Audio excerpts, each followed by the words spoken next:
નમસ્કાર, ગ્રાઉન્ડ રિપોર્ટમાં આપનું સ્વાગત છે। હું છું આપની સાથે સંધ્યા। સૌપ્રથમ સમાચાર આવી રહ્યા છે સુરતથી। સુરત મહાનગરપાલિકા ચૂંટણીમાં વિરોધનો વંટોળ જોવા મળ્યો છે। ચરમસીમા પર છે આ વિરોધનો વંટોળ અને પ્રચાર કરવા માટે નીકળેલા ભાજપ ઉમેદવારો સાથે બની છે આ ઘટના અને ભાજપના ઉમેદવારોએ લોકોના આક્રોશનો ભોગ બનવું પડ્યું છે। શહેરના વધુ એક વિસ્તારમાં ભાજપ ઉમેદવારોનો વિરોધ જોવા મળ્યો છે। ગોરાટ હનુમાન મંદિર પાસે ભાજપ ઉમેદવારો પ્રચાર કરવા માટે નીકળ્યા હતા અને જ્યાં સ્થાનિકોએ અને ભાજપના કાર્યકરો વચ્ચે બોલાચાલી થઈ। ભાજપના કાર્યકરોએ મહિલાઓ સાથે અભદ્ર વર્તન કર્યું, મારામારી કર્યાનો સ્થાનિકોનો આક્ષેપ છે। ગોરાટ હનુમાન મંદિર પાસે અશાંત ધારાને લઈને ચાલી રહ્યો છે વિવાદ।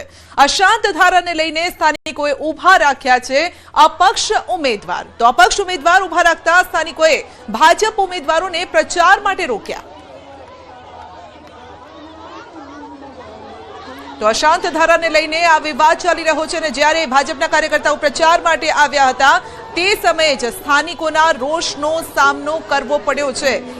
તેમનું કહેવું છે, સ્થાનિકોનું કહેવું છે કે અશાંત ધારો લાગુ હોવા છતાં પણ તેના નિયમોનું પાલન નથી કરવામાં આવતું અને હવે જ્યારે ચૂંટણીનો પ્રચાર ચાલી રહ્યો છે ત્યારે તમામ મુદ્દાઓને લઈને બાંહેધરી આપવામાં આવે છે અથવા તો વચન અને વાયદાની લાહણી કરવામાં આવે છે, પરંતુ ખરેખર જે પરિસ્થિતિ સ્થાનિક લેવલે છે, જે સમસ્યા લોકો અત્યારે અનુભવી રહ્યા છે તેને હલ કરવામાં કેમ નથી આવતી। સ્થાનિકોએ વિરોધ કર્યો હતો। એક તરફ ભાજપના કાર્યકર્તાઓ, સ્થાનિકો અને મામલો એટલો બીચકી ગયો કે પોલીસને પણ બોલાવવી પડી હતી। પોલીસે મામલો શાંત પાડવાનો પ્રયાસ કર્યો હતો અને એ સમયના આ દ્રશ્યો છે। તો સુરતમાં ભાજપનો વિરોધ જોવા મળ્યો। આજે એ લોકોએ અમારી સાથે મારામારી કરી છે, કોઈનો હાથ મચકોડ્યો છે, કોઈને ધક્કો મારીને પાડી દીધા છે, કોઈના કપડાં ફાડી નાખ્યા છે। એ લોકોએ એમ કીધું છે કે ગાર્ડન ગ્રુપવાળા છે, અમારું કોઈ કશું બગાડી નથી લેવાના। પોલીસવાળા અમને બહાર કાઢે છે પણ એ લોકોને કશું નથી કીધું। પોલીસવાળા અમને કે તમારે ફરિયાદ લખાવી હોય તો તમે લોકો ત્યાં આવો। કે અમે મંદિરમાં હનુમાન ચાલીસા કરતા હતા। હનુમાન ચાલીસા કરતા ભાજપના કાર્યકર્તાઓ આવ્યા તો બી અમે કંઈ બોલ્યા નથી। એ લોકોએ ભગવાનને પગે લાગ્યું તો બી અમે કંઈ નહીં બોલ્યા, પણ અમે સોસાયટીમાં જટા માટે અટકાવ્યા। એનું કારણ એ છે આ વિસ્તારમાં અશાંત ધારો લાગે છે। અશાંત ધારો લાગતા બી વિધર્મીઓને રહેવા માટે એપાર્ટમેન્ટ બનાવ્યા। તમને એટલું મંદિરમાં પગે જ લાગવા આવડતું તો તમારે અશાંત ધારાનું પાલન કરવું જોઈએ ને। શું કામ વિધર્મીઓને તમે રહેવા માટે ઘર આપ્યા? ધંધુકામાં હત્યાકાંડ બાદ હવે આરોપીઓના પાપના સામ્રાજ્ય પર ફરી વળ્યું છે બુલડોઝર। સરકારે સ્પષ્ટ સંદેશ આપ્યો છે કે હવે ગુનો કરશો તો જેલ જ નહીં થાય પરંતુ મિલકત ગુમાવવાનો પણ વારો આવશે।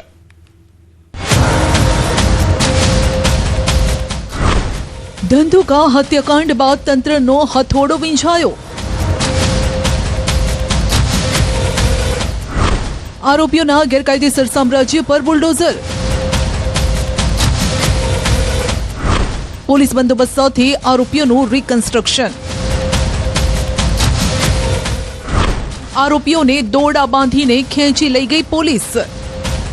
ધ્યાનથી જોઈ લો, આ છે દાદાનું બુલડોઝર, જે ધર્મ નથી જોતું પણ કર્મ જુએ છે। જેવું જેનું કર્મ તેવો તેનો ન્યાય।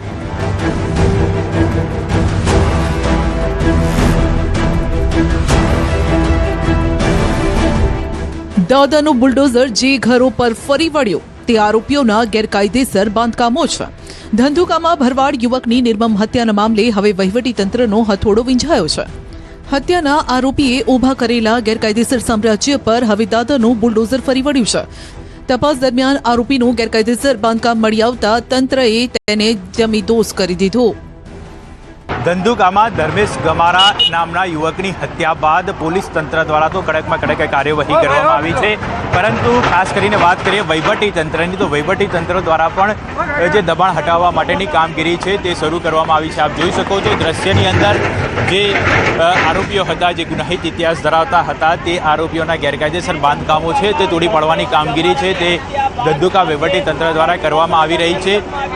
જે અલગ અલગ એકમો હતા જે ગેરકાયદેસર હતા તમામ જગ્યાઓ પર આ કામગીરી છે તે તોડી પાડવાની જે કામગીરી છે તે કરવામાં આવી રહી છે। સાથે સાથે કોઈપણ પ્રકારનો અનિચ્છનીય બનાવ ન બને તેની પણ ખાસ તકેદારી રાખવામાં આવી રહી છે અને મોટી સંખ્યામાં અહીં પોલીસ કાફલો પણ તૈનાત કરી દેવામાં આવ્યો છે. અમદાવાદ જિલ્લા પોલીસ ઉપરાંત ખેડા પોલીસની પણ અહીં મદદ લેવામાં આવી રહી છે અને સતત અહીં પોલીસ દ્વારા નજર રાખવામાં આવી રહી છે. ધનાધન પીડા પંજાથી થઈ રહ્યો છે પ્રહાર. એક પછી એક ગેરકાયદેસર બાંધકામો ભોંય ભેગા કરવામાં આવી રહ્યા છે. આ બુલડોઝર એક્શનથી ગેરકાયદેસરને કાયદેસર કરવામાં આવી રહ્યું છે. વહેલી સવારે હત્યાના આરોપીએ ઊભા કરેલા ગેરકાયદેસર સામ્રાજ્ય પર હવે દાદાનું બુલડોઝર ફરી વળ્યું. કોઈ અનિચ્છનીય બનાવ ન બને અને કાયદો વ્યવસ્થા જળવાઈ રહે તે માટે ધંધુકા પોલીસ સ્ટેશન ખાતે વહેલી સવારથી જ મોટી સંખ્યામાં પોલીસ કાફલો તૈનાત કરવામાં આવ્યો. આ કામગીરી દરમિયાન એસપી, ડીવાયએસપી અને પીઆઈ કક્ષાના ઉચ્ચ અધિકારીઓ પોતે ઘટના સ્થળે હાજર રહીને સુરક્ષા વ્યવસ્થાનું નિરીક્ષણ કરતા હતા. આ સિવાય સંવેદનશીલ વિસ્તારોમાં કોઈ મોટી બબાલ ન થાય તે માટે વધારાની પોલીસ ફોર્સ પણ બોલાવવામાં આવી. આજના ધંધુકા ડિમોલિશનના આરએનબી, રેવન્યુ વિભાગ, પોલીસનો કાફલો, નગરપાલિકા, સિટી સર્વે વિભાગ, યુજીવીસીએલ, મેડિકલ, ફાયર વિભાગની વિવિધ ટીમો ખડેપગે જોવા મળી. ધંધુકાથી રાણપુર 4 રસ્તા પરની ગેરકાયદેસર દુકાનો દૂર કરવામાં આવી રહી છે. રસ્તા પરના 14 જેટલા ગેરકાયદેસર શેડ દૂર કરવામાં આવી રહ્યા છે. ખાટકીવાડમાં 5 જેટલા ગેરકાયદેસર મકાનો પર બુલડોઝર ફેરવવામાં આવી રહ્યું છે. કિશન ભરવાડ હત્યા કેસના આરોપી શબ્બીર ચોપડાના ઘરે ગેરકાયદેસર વીજ જોડાણ દૂર કરવામાં આવ્યું. ઇમ્તિયાઝ પઠાણના ઘરે પણ ગેરકાયદેસર વીજ જોડાણ દૂર કરવામાં આવ્યું. મળતવાડામાં પણ અભરામભાઈ ઉર્ફે મુન્ના મસ્તાનનું મકાન તોડી પાડવામાં આવ્યું. મુન્નો મસ્તાન ગૌવંશનો આરોપી છે. તેના ઘર પાસેથી 20 ગાયો પણ પોલીસે મુક્ત કરાવી છે.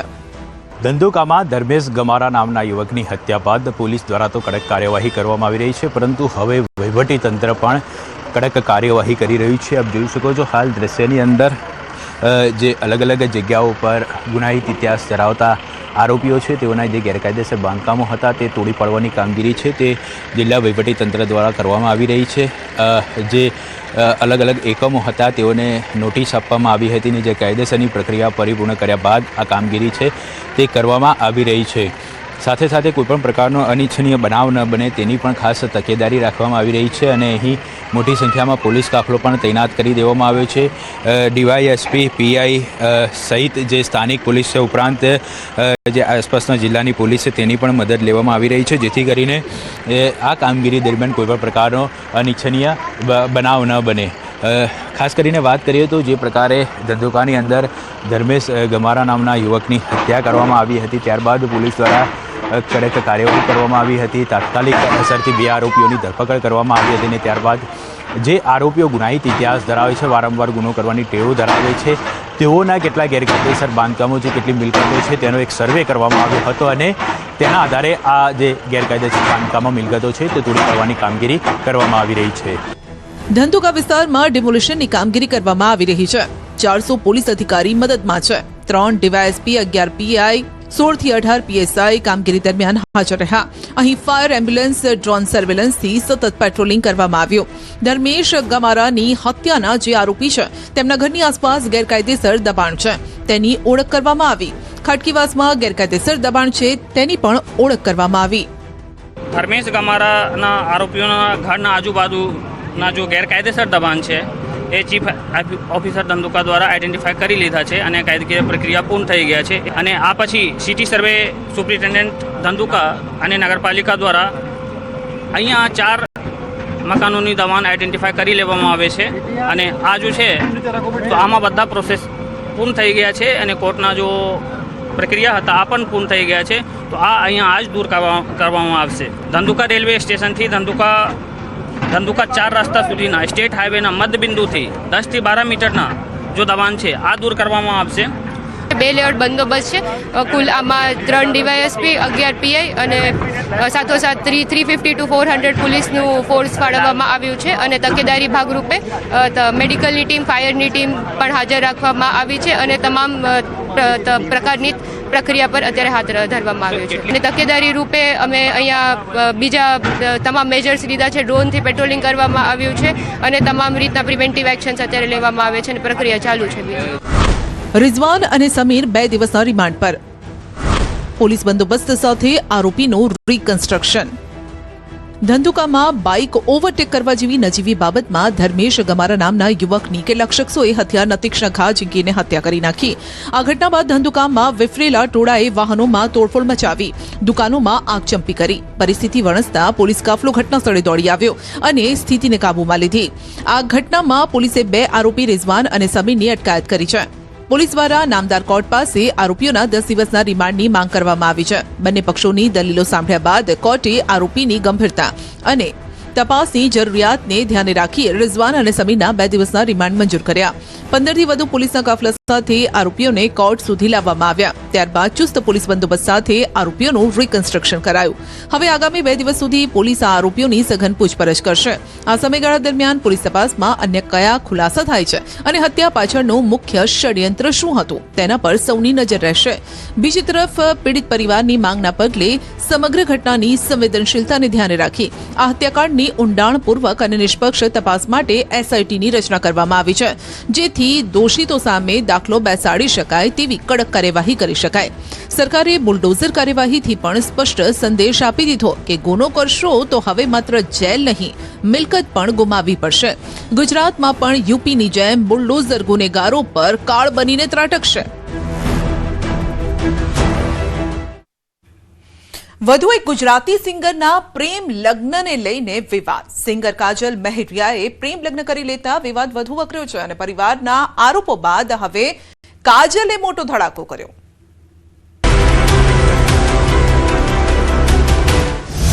વધુ એક ગુજરાતી સિંગરના લગ્નનો વિવાદ. કાજલ મહેરિયાએ પ્રેમ લગ્ન કરતા પરિવાર નારાજ. માતાએ કહ્યું પૈસા માટે દીકરીને ફસાવી. પૈસા માટેની ગેમ રમી રહી છે તો મારી દલિત સમાજ અને 18 આલમનો અમારી વિનંતી છે કે ગમે તે કરીને મને આનો રસ્તો કાઢી આપો. માતાના આરોપ બાદ કાજલનો ધડાકો. હું અલ્પેશ સાથે 1.5 વર્ષથી રિલેશનમાં. તારીખ 10/10/2025 ના રોજ મેં મારી મરજીથી અને પૂરી સ્વભાન અવસ્થામાં ભારતીય સંવિધાનના નિયમો અનુસાર ભારતના સ્વતંત્ર નાગરિકતાના નિયમ મુજબ પુખ્ત વયે મેં મારી મરજીથી અલ્પેશ જોડે લગ્ન કર્યા છે. સામાન્ય રીતે તેમના ગીતોથી ચર્ચામાં રહેતા કાજલ હવે પ્રેમ લગ્નને લઈને વિવાદમાં આવ્યા છે. કાજલ મહેરિયા ગુજરાતના જાણીતા સિંગર છે.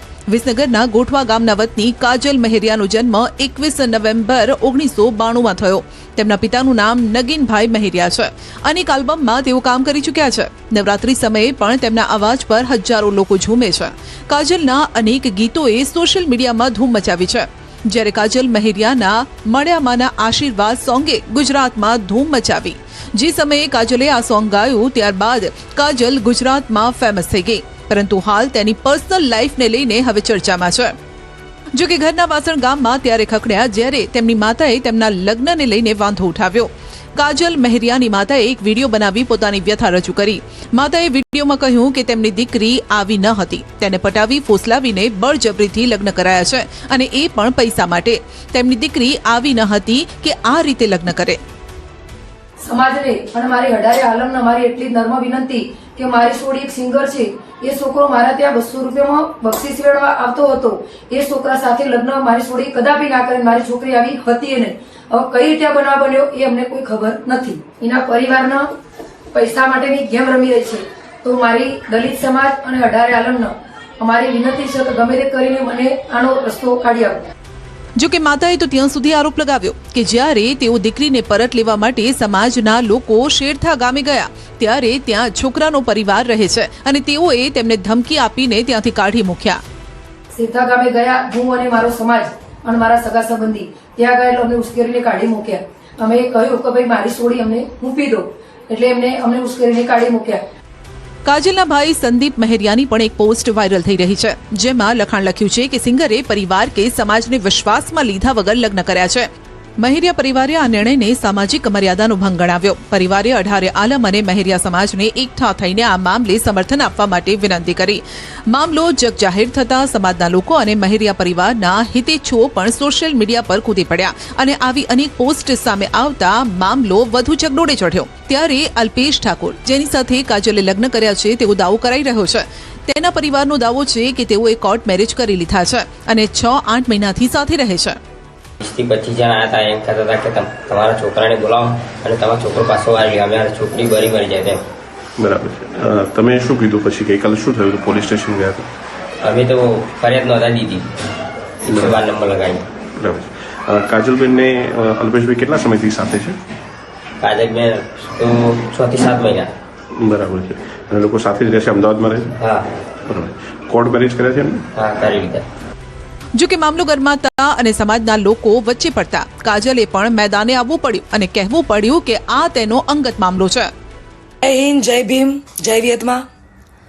હું લોકગાયક કાજલ મહેરિયા. ઘણા સમયથી ચર્ચાનો મુદ્દો જે વાત મારા પારિવારિક હતી, ઘરની વાત હતી, એટલે ઘરમાં જ રહે એવી ભાવનાથી તમારી સમક્ષ ક્યારે રજૂઆત નથી કરી, પરંતુ આજે હદનો છેડો પાર થઈ ગયો હોય એવું મને લાગે છે.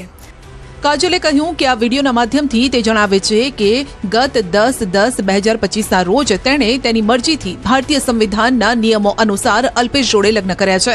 ના કોઈ ધાક ધમકી કે ના કોઈ દબાણ કરવામાં આવ્યું છે અને અલ્પેશ અને તે છેલ્લા 1.5 વર્ષથી રિલેશનશીપમાં હતા.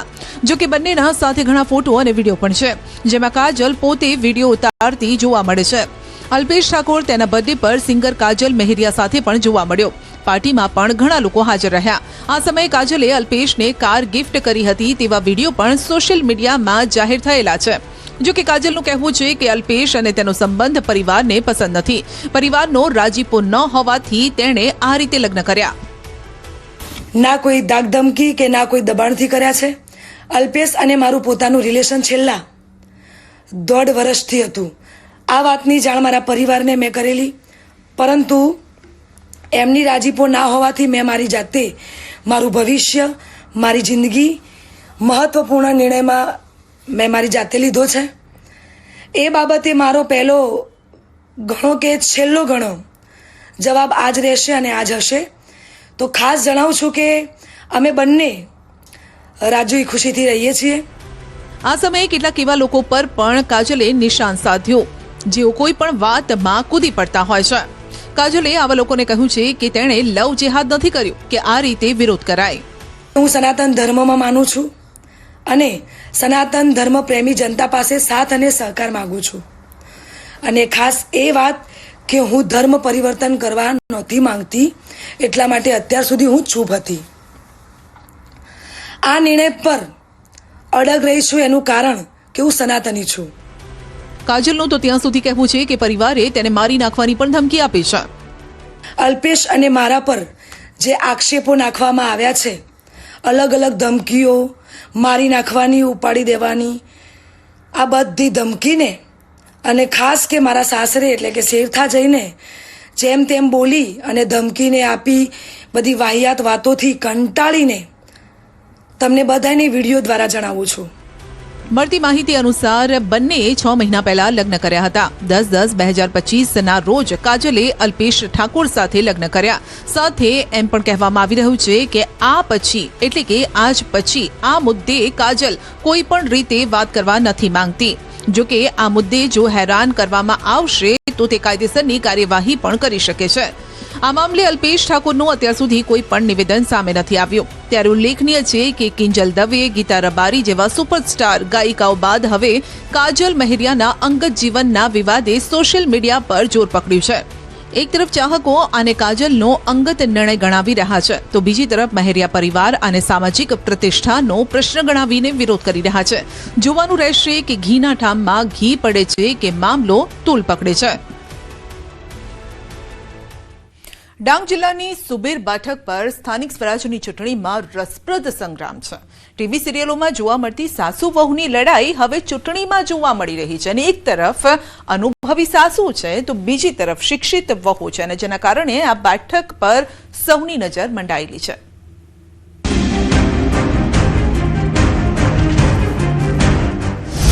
ઘરમાં ઘૂસી ગઈ ચૂંટણી. સાસુ અને વહુ વચ્ચે લોકશાહીનો અનોખો જંગ. ઘરમાં લડતી સાસુ વહુ હવે બેઠક માટે લડશે. સામાન્ય રીતે આપણે ટીવી સિરિયલોમાં કે ફિલ્મોમાં સાસુ વહુના ડ્રામા જોતા હોઈએ છીએ. હવે હકીકતમાં રાજનીતિના મેદાનમાં સાસુ અને વહુ સામસામે આવી ગયા છે. એક તરફ અનુભવી સાસુ છે તો બીજી તરફ શિક્ષિત અને ઉત્સાહિત વહુ છે. ડાંગ જિલ્લાની સુબીર 16 જિલ્લા પંચાયતની બેઠક પર સાસુ અને વહુ વચ્ચે ટક્કર છે. ઘર એક પણ પક્ષ અલગ અલગ. આ છે પ્રિયંકાબેન કુંવર અને આ છે તેમના સાસુ જૈનુબેન બાગુલ. પ્રિયંકાબેન ડાંગ જિલ્લા પંચાયતની સુબીર બેઠક પરથી ભાજપના ઉમેદવાર છે અને તેમની સામે તેમના સાસુ જૈનુબેન કોંગ્રેસની ટિકિટ પર લડી રહ્યા છે. મતલબ કે એક જ પરિવારના બે સભ્યો વચ્ચે ચૂંટણી જંગ જામ્યો છે. સ્થાનિક સ્વરાજની ચૂંટણીનો માહોલ જામવા પામ્યો છે. ખાસ કરીને રસપ્રદ વાત કરવામાં આવે તો ડાંગ જિલ્લાની જિલ્લા પંચાયત 16 નંબરની જે સુબીર બેઠક ઉપર છે, એક જ પરિવારના સાસુ વહુ ઇલેક્શન લડી રહ્યા છે. સાસુજી કોંગ્રેસમાંથી તો વહુ છે એ ભાજપમાંથી.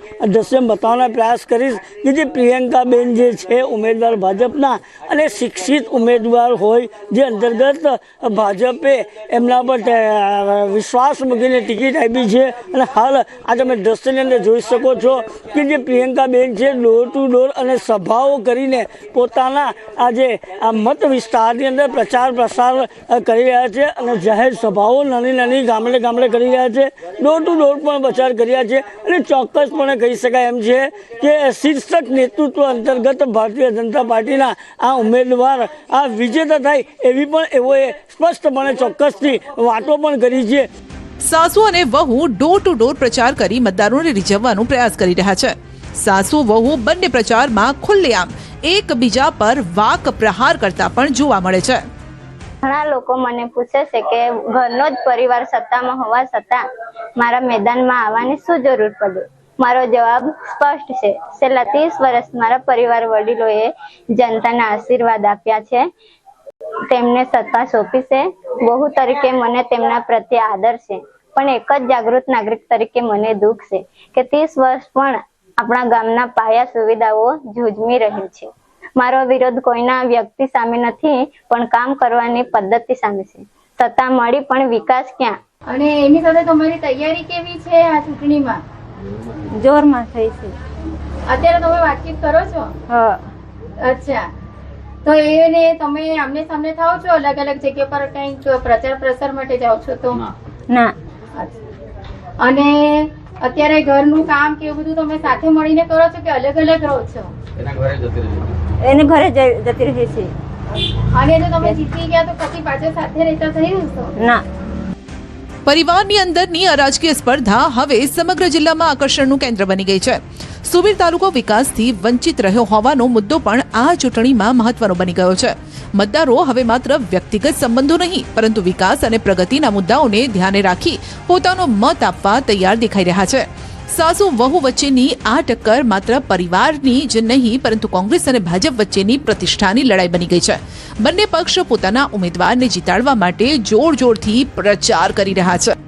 હું મારી છોકરીને સુબીર જિલ્લા પંચાયત 16 ની બેઠક પર અમે એમને ઉમેદવારી કરી છે અને સાસુ ને વહુનો પેલું એ આવતું હતું, છતાંય અમે એ લોકોને 30 વર્ષથી અમે મદદ કરી છે. 2 ટર્મ જિલ્લા ચેરમેન બનાવ્યા, ખેતીવાડી ચેરમેન, ન્યાય સમિતિ ચેરમેન, છતાંય એમનો ગામનો જ પોતાનો વિકાસ નથી થતો.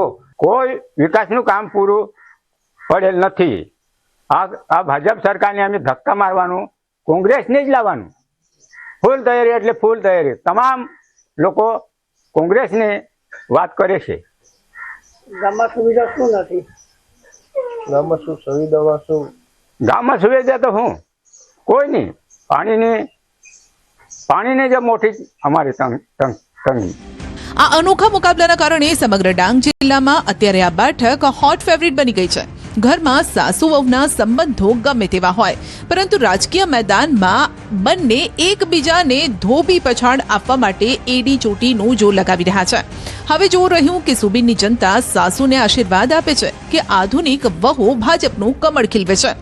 ભલે જીત ગમે તેની થાય પરંતુ ડાંગની આ બેઠક પરનો જંગ લોકશાહીના ઇતિહાસમાં યાદગાર બની રહેશે.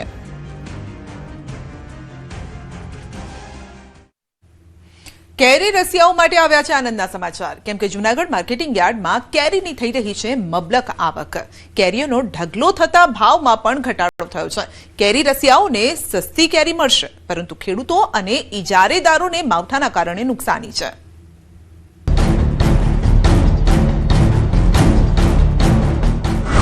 કેસર કેરીના રસિયા આનંદો. જૂનાગઢ યાર્ડમાં કેસર કેરીની ધૂમ આવક.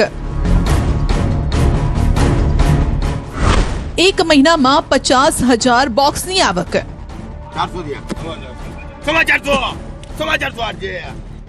ગીરની શાન અને સ્વાદના શોખીનોની પહેલી પસંદ એવી પ્રખ્યાત કેસર કેરીની સિઝન હવે પૂરેપૂરી જામી છે.